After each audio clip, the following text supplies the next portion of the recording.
Netcasts you love. From people you trust. This is Twit. Hey there, it's Miriam with Before You Buy. Check it out. I've got the YotaPhone 2 today. This is a dual screen phone. Check it out. E-ink in the back, AMOLED in front. And in terms of spec, it's pretty much a Nexus 5. So let me show you a little bit closer and personal how this phone stacks up. So it's a pretty high-end device. It's pretty competitive today. On top, you have a 1080p 5-inch AMOLED panel. It's a really, really beautiful panel. You'd expect that from AMOLED. You can see the blacks are black, colors pop, but they don't pop overly. So this is a really well-sorted 5-inch AMOLED panel. You've got the usual speaker up here, a 2-megapixel front-facing camera, a bunch of sensors to detect, your face and light, etc. No buttons, obviously. These are all on screen, like more and more phones are doing. And then if you flip it over, obviously you have this e-ink display. And the e-ink is really interesting because it consumes no power when it's just static, only when the display gets refreshed, which is really interesting because it means this phone can go on the back display for several days in a row.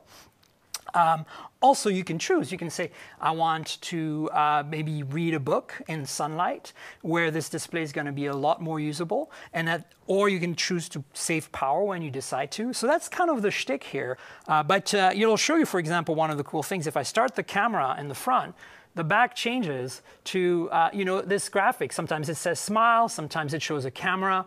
So that way you're kind of aware. The people who you're taking a picture of are aware you're taking a shot of them. It's kind of a cool little interaction. And obviously the camera app was reworked to use the back display to do that. There's a bunch of other configuration apps. You can throw an RSS feed. You can throw your notifications to the back of the phone. Right now I've got the time, the weather, quick shortcuts for phone calls, messages, etc., etc. So I don't have to always unlock my phone. I can just use the back display. As you can see, it's a 4.7 inch. It's a little smaller than the front display, and it's a QHD resolution. That's 960 by 540 pixels. You have an 8-megapixel camera at the top here with an LED flash. It's a bit of a downgrade from the first generation device, which actually had a 13-megapixel camera. But one of the big differences compared to the YotaPhone 1 is that the entire touch panel is touch sensitive rather than just the bottom strip like the original was. That means that this phone can do something that the old one couldn't, and this is mirror the entire Android experience right in the back. So you can decide to have these widgets appear while you use the front screen. Basically, it's a completely seamless Android experience on an e-ink display. And again, you're drawing so little power. If you look at the battery consumption on your Android phones, typically the display, it's labeled as screen in your battery stats, is the killer, right? It's what draws most of the power. So this device can save you quite a bit of battery that way. Now, continuing around in terms of specs, there is usual assortment of buttons. Let me walk you through real quick. There's a headphone jack on the top here, pretty standard fare stuff. Nothing at all on, let me think, this is the left side if you're holding it from the front display, right side if you're holding it from the back display. And then you have a power lock key and a volume rocker on the right-hand side or the left-hand side, depending on how you hold the phone again. What's unique about the volume rocker, last year's YotaPhone, or I should say 2 years ago's YotaPhone, had the SIM tray incorporated in the power lock key. And this year they've got it in the volume rocker. So you can put a little pin in the volume rocker, pull out the SIM. It's a nano SIM this time. Previously it was a micro SIM. Still no micro SD storage on this device. At the bottom here, you have a micro USB charge and data port with a set of speakers. Obviously, microphones are in there too for when you want to make phone calls. What's inside? Snapdragon 801, 2 gigs of RAM, 32 gigs of built-in storage. So no micro SD, but it's a pretty reasonable amount of storage. I'm not quite sure what we're going to get when we get this phone in the US, if we get this phone in the US. There's been rumors that this phone is coming to the US. And this model is a European model. I've got an AT&T SIM in here right now. As you can see, it's HSPA+. There's LTE bands on this device, but they're not compatible with the US. Obviously, if it comes to the US, it will have LTE capability. And so if it does have LTE, I expect that it'll be compatible with AT&T and T-Mobile, et cetera. Or maybe they'll work out a carrier deal. The one thing you should keep in mind, sure, you're looking at a flagship. Pretty much, last year's kind of spec in terms of flagships. So you're looking at essentially what an XS5 would be like.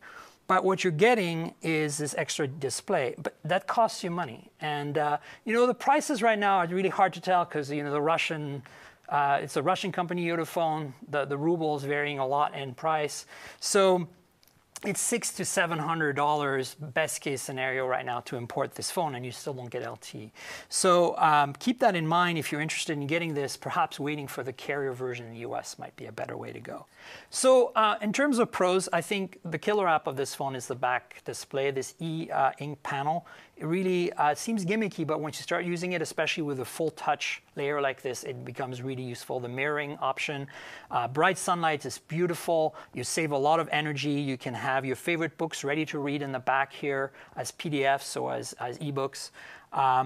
And of course, YotaPhone has an API that lets developers take advantage of this back display while the front display is in use. So, there's a lot of potential here in the future. And to me, that's the biggest pro.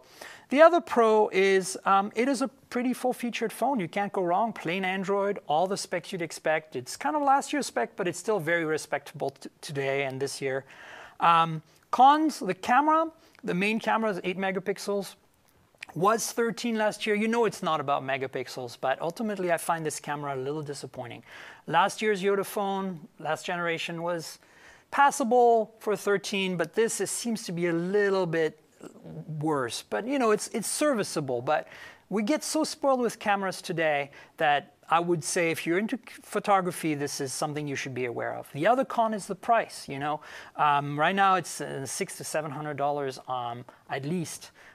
Best case, unlocked, imported, without LTE support for the US. So until we actually have some pricing and announcement on a US carrier like it's been rumored, it's really hard to tell. So in a nutshell, this is a pretty state-of-the-art phone. It's a little pricey. Should you buy it? Yes, perhaps.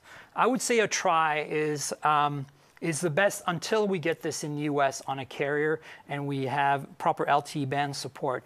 But compared to its original YotaPhone 1, this is a thoroughly better phone, a much better experience. And as such, I recommend it as a try.